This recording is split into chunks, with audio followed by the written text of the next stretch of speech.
अस्सलाम वालेकुम वीवर। उम्मीद करता हूँ आप सब खैरियत से होंगे। मैं हूँ शेफ़ मोहम्मद शहबाज और आप देख रहे हैं स्टाइलिश फूड सीक्रेट।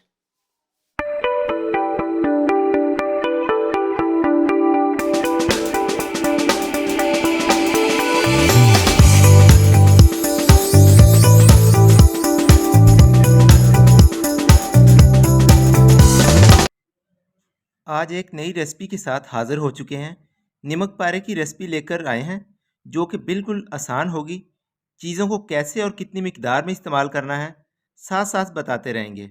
वीडियो आखिर तक ज़रूर देखिएगा। चलें जी, शुरू करते हैं। इसके साथ का एक बाउल ले लेंगे और इसके अंदर 1 कप मैदा डालेंगे और इसके अंदर ये 50 ग्राम बनास्पति घी डालेंगे। ऑयल इस्तेमाल नहीं करना क्योंकि ऑयल से वो सही नहीं बनते। ये अब हम इसके अंदर थोड़ी सी अजवाइन डालेंगे और ज़ीरा,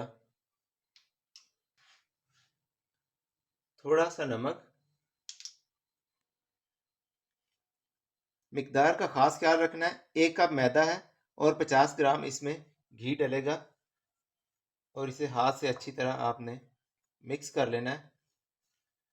और अब हम इसके अंदर थोड़ा थोड़ा करके पानी डालेंगे ताकि ये ज़्यादा पतला ना हो जाए।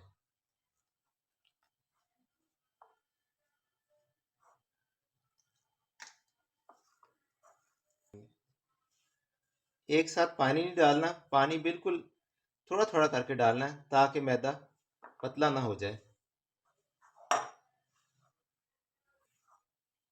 और इसे आटे की तरह अच्छी तरह गूंद लेंगे। ये हमारी डो बिल्कुल रेडी हो चुकी है और इसे ये देखें बिल्कुल ऐसे सख्त से रखना है। ऐसे अब हम इसे कर लेंगे और इसके अब हम इसके 2 हिस्से कर लेंगे।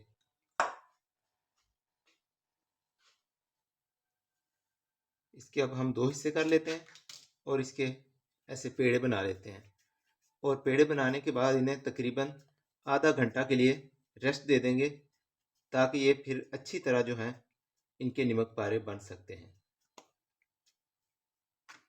ऐसे बिल्कुल।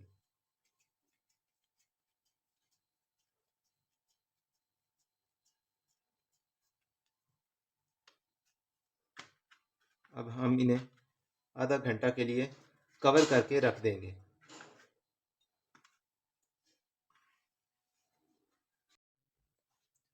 आधा घंटा इसे रेस्ट मिल चुकी है तो अब ये बिल्कुल थिक हो चुका है।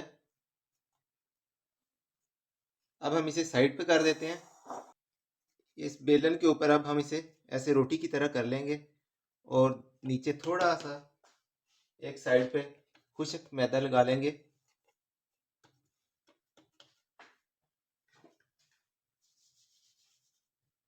और अब हम इसे ऐसे बेलेंगे। इसे ना ज़्यादा मोटा रखना है और ना ही ज़्यादा बारीक।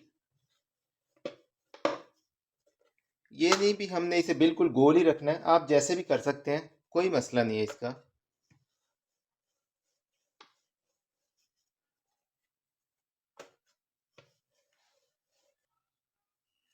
ये इसकी लेयरिंग देख लें, ये ना ही ज़्यादा मोटी है और ना ही ज़्यादा बारीक। एक छुरी के साथ अब हम इसकी कटाई करेंगे। ऐसे इसकी बारीक बारीक लाइनें लगा लेनी है।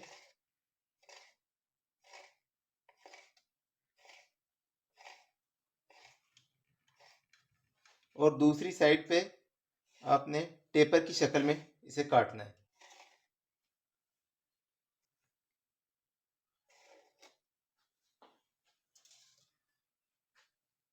एक कढ़ाई लेके उसके अंदर हमने ऑयल को अच्छी तरह गर्म कर लिया है। ये चेक करने के लिए देखेंगे ऑयल हमारा बिल्कुल गर्म हो चुका है। ऐसे छुरी से बिल्कुल आराम से इसको थोड़ा थोड़ा करके डालेंगे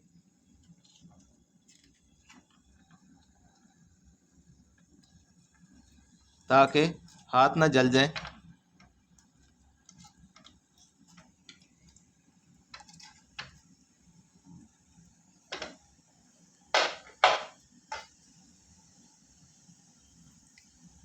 हल्का से इसे हिला देंगे।